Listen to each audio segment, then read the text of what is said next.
After resting at the farmhouse for several days, we finally set out again. However, we're barely halfway when...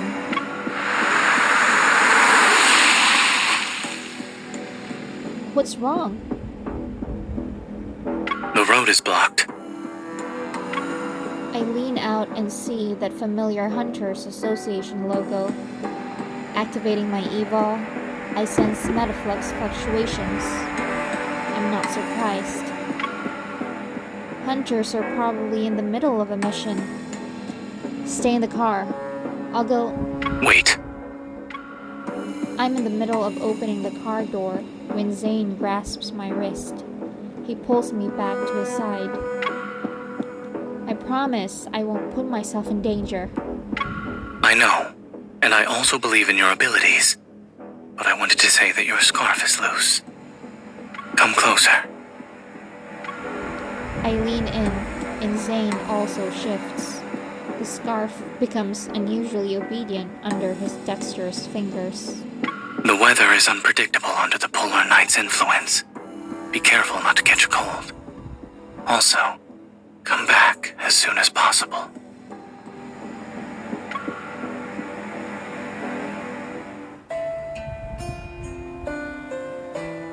Fortunately, the Wanderer was dealt with by the other hunters.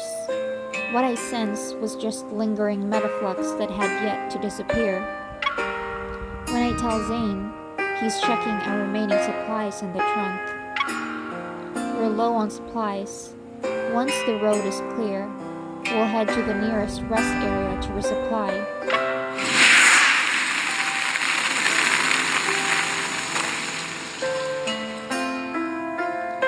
Drinking water, blankets, tissues. I think we've got everything. The car's cooler isn't full yet. It's better to be meticulously prepared before we set off. Zayne places the tub of vanilla ice cream into the shopping cart as he picks up jasmine and green grape popsicles with his other hand. Is the preparation you talked about filling the cooler with ice cream? As you can see, we're ensuring the cooler fulfills its purpose. Didn't you say your teeth are sensitive to cold food? I poke Zayne's cheek. I hope you're ready for them to complain again. I am a doctor. Being Zayne doesn't give you a free pass. Zayne puts the ice cream back. However, when we go to the checkout counter, a pack of gelatin has mysteriously appeared in the shopping cart. It fell into the cart by itself. And you didn't try to stop it? The world moves on its own volition. Since the gelatin has its intentions, we should respect its wishes.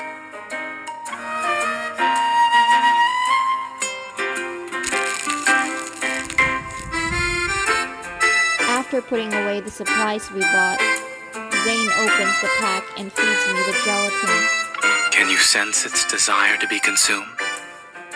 I only sense a certain human's disobedience. But my teeth have been on their best behavior lately. I think your teeth are starting a rebellion. Despite my teasing, I still rummage through the first aid kit to find painkillers. I give them to him. Does it really hurt? I'm fine. Zayne is thoroughly prepared. The first aid kit even has fluoride foam for simple dental care. But I hesitate when I see his condition. Should we head back early? What? We visited a lot of places in the past few days. I feel like we've done enough sightseeing. I don't think heading back will be a waste. What do you think? Are you worried about me?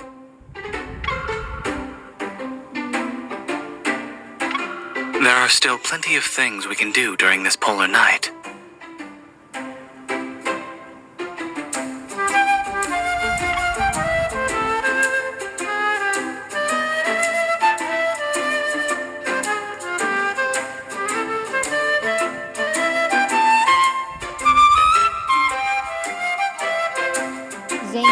hand from the seat back and pulls it to his chest. He gently presses his forehead against my arm. It'd be a shame if we ended it now. But your teeth... I've always been a disobedient human. I can't argue with you, but I'm confiscating this. It's non-negotiable. I take the jasmine-flavored mints he bought and eat 2 of them under his expectant gaze.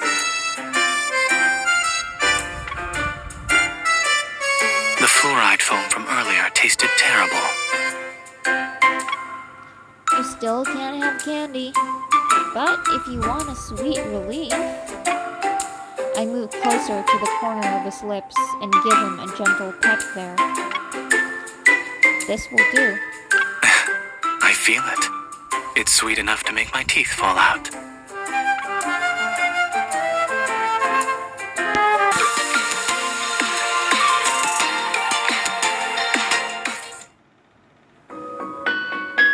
The rest of the journey is uneventful.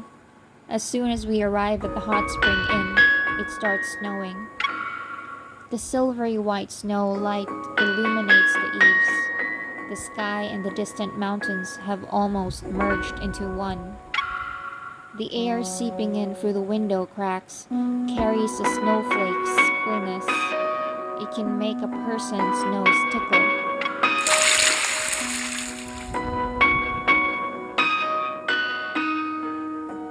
I close the window and pull Zayne into the hot spring with me.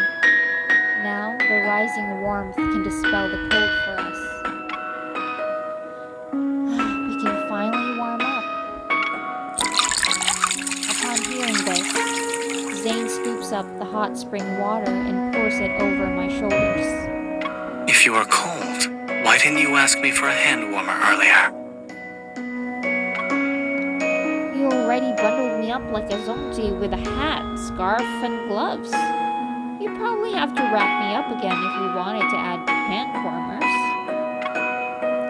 You're always prepared for everything, yet you only brought a single towel for a hot spring. What else should I have brought? I look at the amenities the inn prepared for us and pick a rubber pair. I give it a gentle push to make it roll towards Zayne. A rubber pair? Zayne sits down beside me and picks up the rubber pair. Holding it in my direction, he squeezes it. His raised eyebrow is like a silent question. You look exactly the same, especially after your glasses get fogged up. A rubber pair with sunglasses and a big rubber pair with fogged up glasses. Zayne shakes his head and presses down the rubber pair. It sinks into the water. When he lets go, it returns to the surface with a splash. Because of the splash, a streak of water is left on Zayne's glasses. It's quickly enveloped by swirling steam.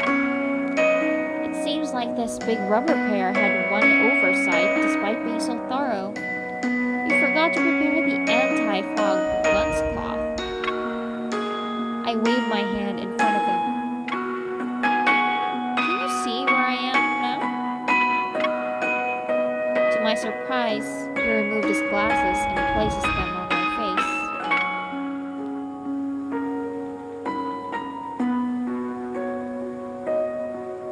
You can experience it for yourself.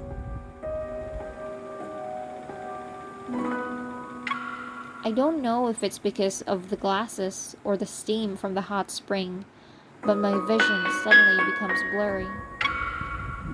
Has your prescription gotten stronger? My head is spinning.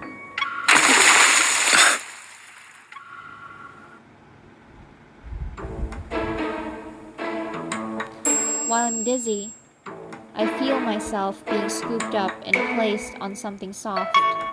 A cooling patch has been applied to my forehead, and a refreshing sensation spreads throughout my... Subconsciously, I raise my hand, but I don't feel the cooling patch. half asleep and half awake.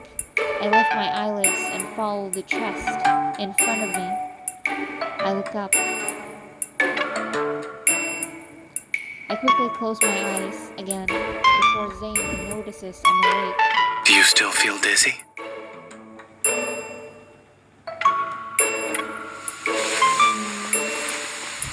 I pretend not to have heard him and muzzle his chest. Your acting skills leave much to be desired.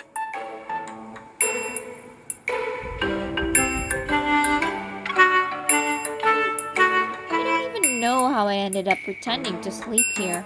I shouldn't have used you as an eyeglass holder. I didn't think these glasses would make you faint.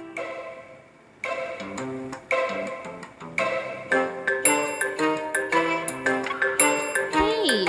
However, you have used me as a cooling tool. Does that make us even?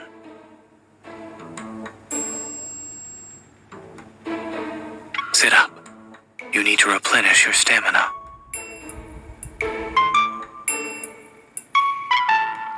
Zayne holds me up as I sit up. He brings over a cup of hot cocoa from the bedside. Racking my brain for various excuses, I bury my face in the crook of his neck. I still feel a little dizzy. I can't hold the cup. I wasn't asking you to do it yourself. Open your mouth. I drink the hot cocoa Zayne feeds me before snuggling up against him. Heavy snowfall pelts against the tightly sealed window. Snow, which traps the warmth in the room, gentle light inside.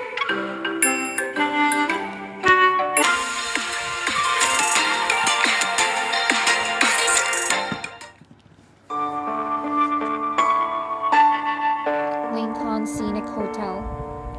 After relaxing our bodies and minds for a few days at the guest house, we set off again and arrive at our final destination before the polar night ends.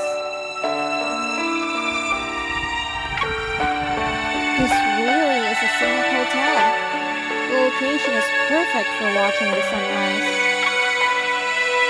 To capture the foreglow, the action camera naturally can't be left behind. Zayne adjusts the tripod. Should we set up the camera here? Yes. Okay, perfect. Everything's ready.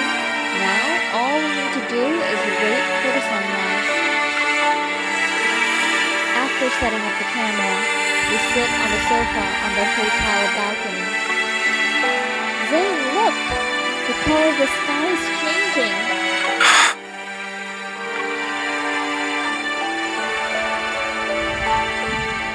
Golden orange bands of light pierce through the horizon. The sun has risen, and Lincoln's polar night is officially over.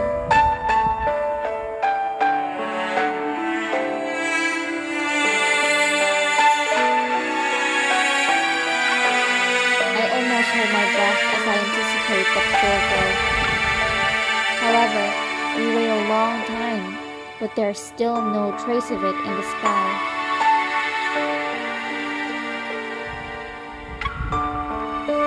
What's going on? Is the predicted time wrong? The chances of seeing that kind of foreglow in Lincoln are extremely low.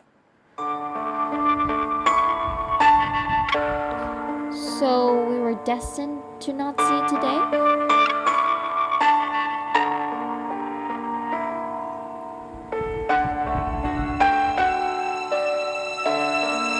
Thinking about how Zayne endured his toothache and he insisted on coming here, I suppress my disappointment and tightly hold his hand. It's okay. Disappointment is part of the journey. Besides, it's difficult to see polar scenery in Lincoln City. Zayne, when you're not too busy, let's go to the Arctic, okay? Zayne holds my hand in response. There are many things that need to be prepared before one embarks on a journey.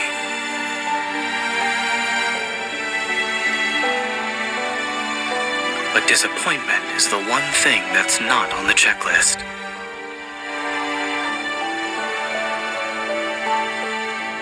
Follow me.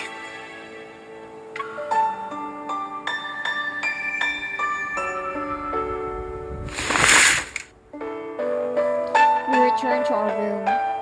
Zayne draws the curtains, turns off the lights, aims the projector at the ceiling, and then pulls me down to lie on the floor. The video shows a pearlescent white snowy landscape. A moment later, Zayne's voice emerges from it. This is the northernmost part of the Arctic. According to one legend, this is where a pink-blue foreglow appears. For some inexplicable reason, I thought of something from a long time ago. Never mind. It's quiet for a moment, and the snowy landscape suddenly starts shaking. But upon getting a closer look, it's clear that the person holding the camera is trembling. The snow-white scenery disappears from the screen, and what comes into view is a gray blue sky.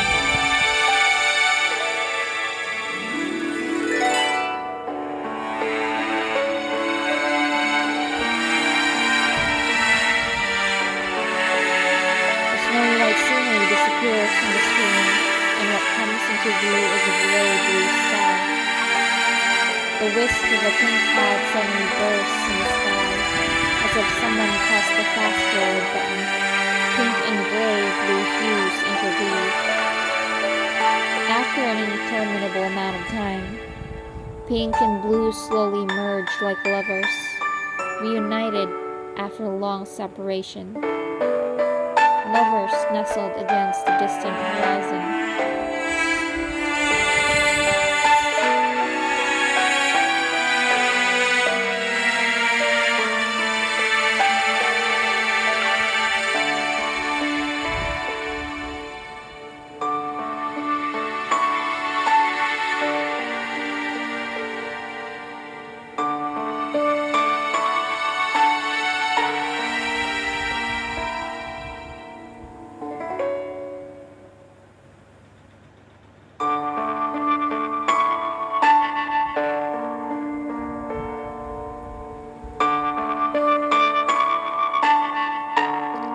You've filmed the foreglow before.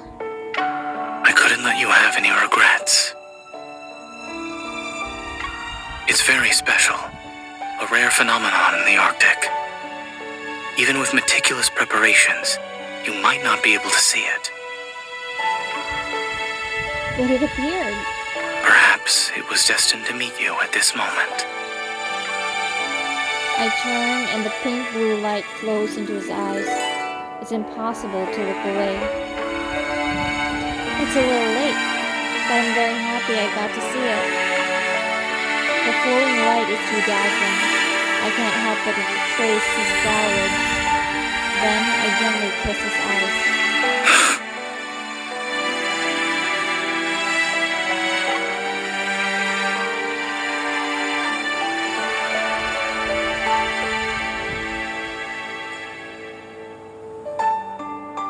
His arms wrap around my back, and he pulls me into his embrace.